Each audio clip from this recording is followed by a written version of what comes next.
gonna get comfy. We're gonna be here for a minute. Why did I choose Stanford? How the hell did I pay for it? Tea break.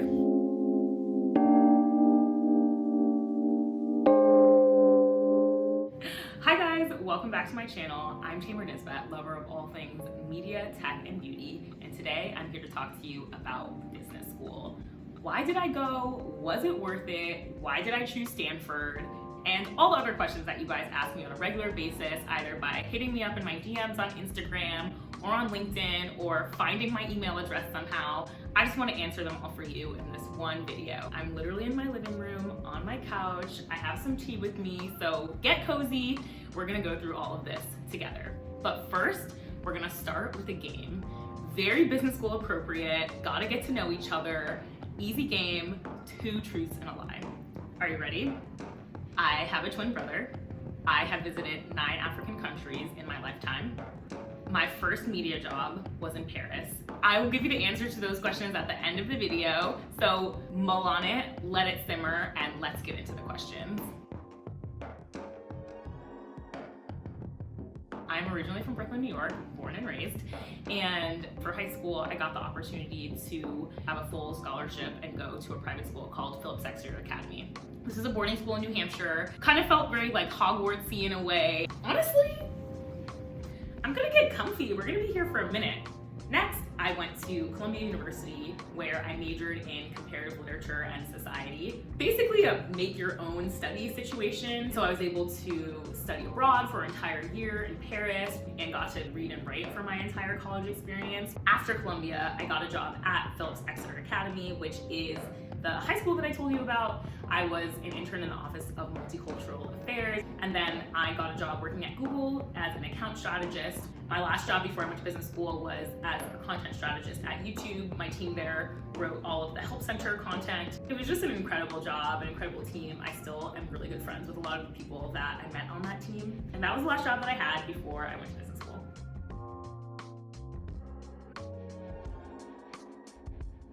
The next question that I usually get is, why did you go to business school? As a Black woman, I really wanted to have a master's degree. I felt like it would protect me from some of the stereotypes or stigmas that could happen for women who are in the workplace. Also, if I ever wanted to take time off, I just wanted to have this insurance policy. So that's the personal reason, which is, I don't know, maybe not the best reason, but it's a really true reason for me. The other reason I wanted to go to business school was because I really wanted to be on the product team. I applied for a role on the team and didn't end up getting it, which, you know, it happens, like you don't get everything that you want. When I asked for feedback, the person, someone who I really respect and admire and worked with a lot, said, we don't know if you can do this because you have never worked with Excel, you didn't major in anything analytical. And I just remember being so offended. What would it take for you to never doubt my ability to learn how to do something? That answer for me was getting an MBA. And it honestly seemed like way more fun than law school.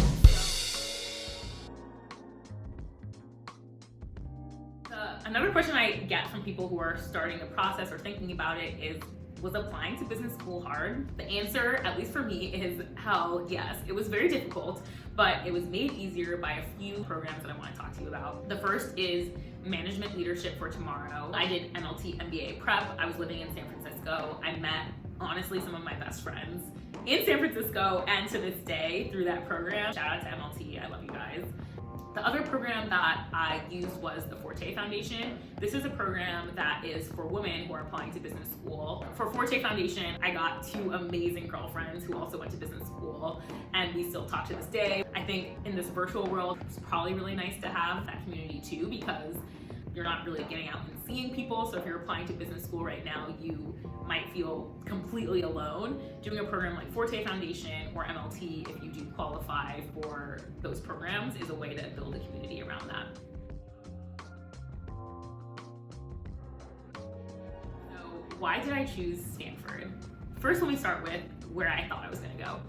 I thought for sure I was gonna move back to the East Coast. The only school that I applied to on the West Coast was Stanford, because I was like, I don't know if this West Coast thing is for me. Also, I almost didn't apply. I was just so over applying to schools at that point. It was sort of like a, let's just see what happens. It's so hard to get into the school. When I did get in, I basically was like, I'm gonna go here. This is actually my dream school. It has nice weather, but no, in all seriousness, the companies that I was most interested in working at were on the West Coast, and I felt like I could be much more connected to the media community that I wanted to be a part of if I stayed on the West Coast. I finally had the opportunity to try something new that was a little bit outside of my comfort zone.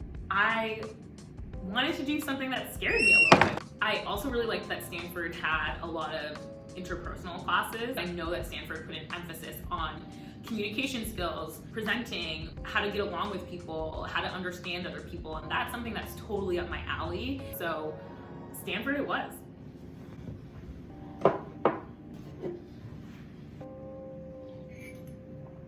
Tea break.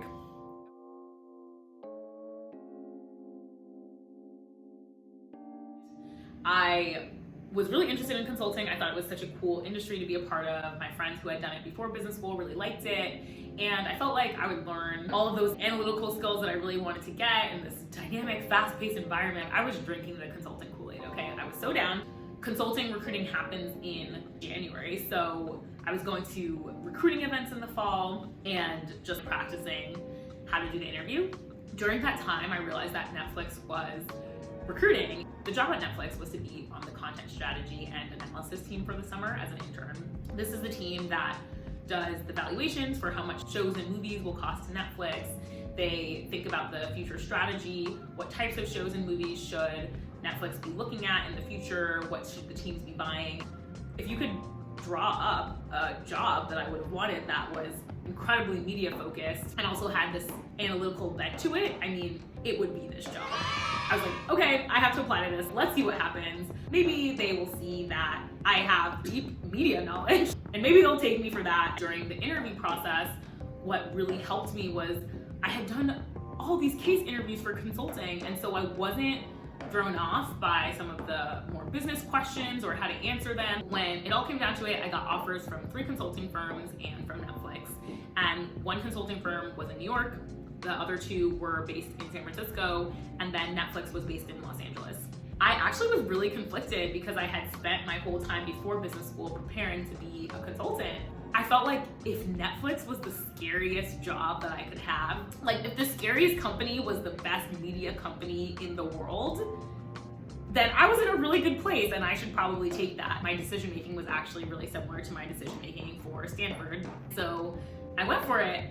I had never lived in LA before. I moved there for the summer with my really good friend who was working at Capitol Records. And we just had the best media content infused summer. It was before COVID, so we were just like out and about. I'm so happy that I took that chance on myself. It might be hard, but just do it. I thankfully got a return offer, and that is currently where I work. Truly, Netflix is a place full of stunning colleagues, and I'm so happy that I took the chance that I had to work there as an intern and to come back full time.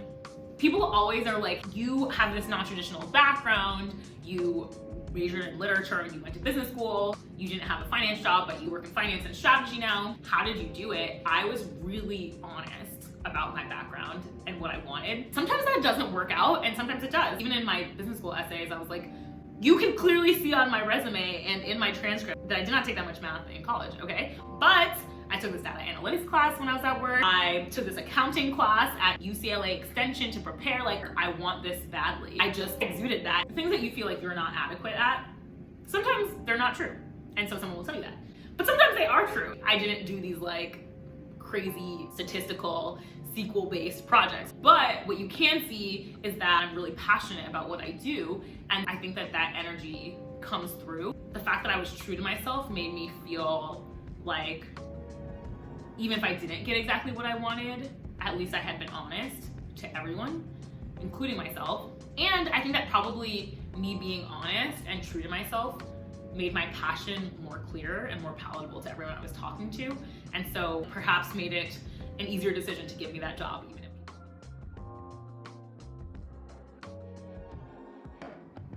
Last question. Was business school worth it? Woo!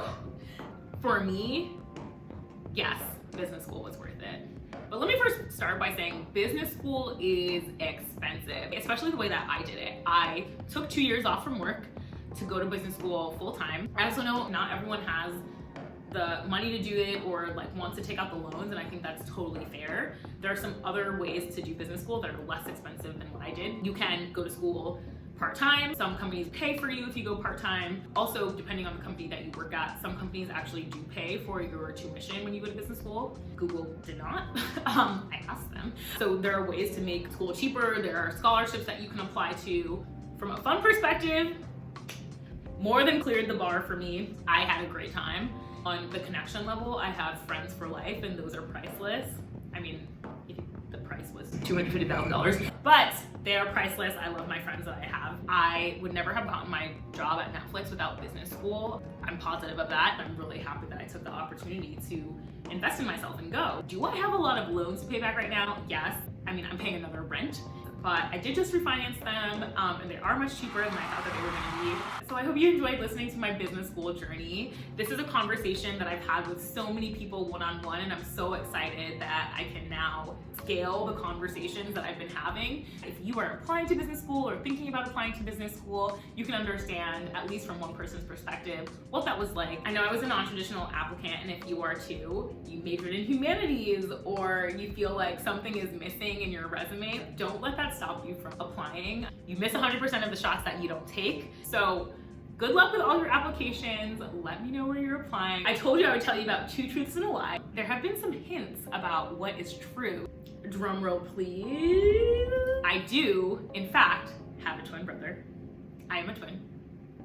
And I'm also a Gemini, so I don't know if Gemini twins are more crazy or less crazy, but it is what it is. I have actually been to 13 African countries in my life.